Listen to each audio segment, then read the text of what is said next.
जुन्ना सोलार एक employee.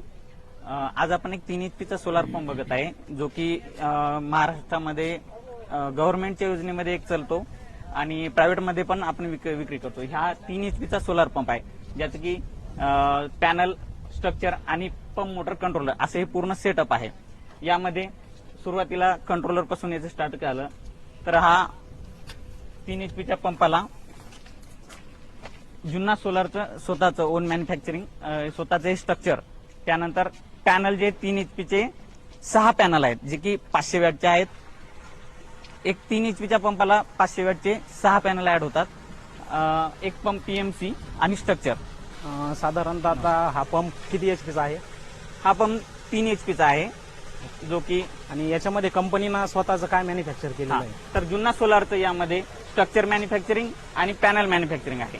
Okay. आणि याच्यावरती काही सबसिडी वगैरे भेटतं का आपल्याला? हा, महाराष्ट्रामध्ये आता 90% सबसिडी भेटते आणि शेतकऱ्यांनाही 10% मध्ये अमाऊंट भरावं लागते. त्यामध्ये हे पंप पूर्ण शेतकऱ्याच्या शेतामध्ये बसवला जातो. या प्रकारे ही सिस्टीम आहे. आणि पाणी वगैरे कसं आहे याचं, वॉटर डिस्चार्ज? ते हा जो पंप आहे 3 HP आहे. शेतकऱ्याच्या रिक्वायरमेंटनुसार, शेतकऱ्याच्या मागणीनुसार आपण 3 HP, 5 HP आणि 7.5 HP असे 3 प्रकारचे पंप देतो.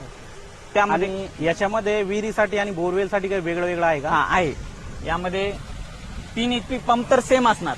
त्यामध्ये पंपमध्ये पंप मोटर कंट्रोलर, यामध्ये पंपाचा प्रकार हा अलग अलग असतो. जसं की 30 मीटरचा पंप हा विहिरीसाठी वापरला जातो. यामध्ये 50 मीटर पंप हा 150 फुटाची जर खोली असेल त्यामध्ये 50 मीटरचा पंप वापरतो. आणि याचमध्ये एक 70 मीटर पंप येतो, जो की आपण 200 फुटापर्यंत आपण टाकतो. असे गव्हर्नमेंटच्या या स्कीममध्ये पण 70 मीटर पर्यंत त्याला व्हॅलिड आहे, जो की वापरला जातो. ओके, चालतं. आणि आपलं ऑफिस कुठं आहे, कुठल्या स्टेटमध्ये आहे? ओके, मेन ऑफिस तर हैदराबादमध्ये आहे, जे की जुन्ना सोलार. आणि आपलं सर्व्हिसचं वगैरे कसं राहणार याच्यामध्ये नंतर? आपण महाराष्ट्रामध्ये ज्या स्कीममध्ये यूज करतो हे पंप जे लावतो, तर प्रत्येक जिल्ह्यामध्ये आपले सर्व्हिस इंजिनियर आणि एम्प्लॉई आहेत, जे की प्रत्येक जिल्ह्यामध्ये जी काही टेक्निकल प्रॉब्लेम येतात तर तो दुरुस्ती करण्यासाठी लगभग 3 दिवसामध्ये तिथं एम्प्लॉई आपला पोहोचून जातो. म्हणजे की आपले सर्व्हिस इंजिनियर प्रत्येक जिल्ह्यामध्ये आहे. ओके, चालतं. Thank you sir. ओके.